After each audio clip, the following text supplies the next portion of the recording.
Des camions, des voitures et encore des camions. Cela fait des années que les villages traversés par la départementale, reliant la Vendée à la Charente, subissent un trafic incessant. Je suis au bord de la route. Voilà, donc effectivement, ça fait beaucoup de bruit. Et effectivement, pour dormir, c'est un petit peu compliqué. Ça roule beaucoup plus, il y a beaucoup plus de camions. Et puis la circulation des voitures. À l'été, je vous dis pas, moi ça passe. Hein. Depuis 16 ans, les gouvernements et les responsables locaux promettent une autoroute aux habitants, sans aucune avancée, jusqu'à perdre la déclaration d'utilité publique en 2015. Résultat, un trafic sans cesse croissant et une route dégradée à certains endroits.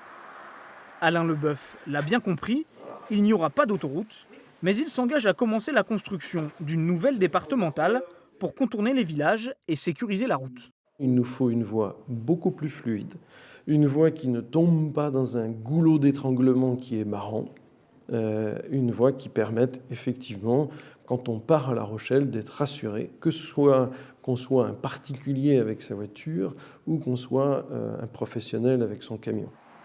Mais les contraintes sont fortes. Selon France Nature Environnement, une route mal conçue pourrait bloquer l'écoulement de l'eau dans le marais Poitevin. Le risque, c'est de contraindre encore plus le cours des eaux qu'il ne l'est actuellement. Si on réduit les zones d'écoulement, on aggrave la situation d'exposition au risque d'inondation. Le projet ne sera présenté qu'en février prochain et il faudra encore bien des années avant de voir les camions quitter Marat.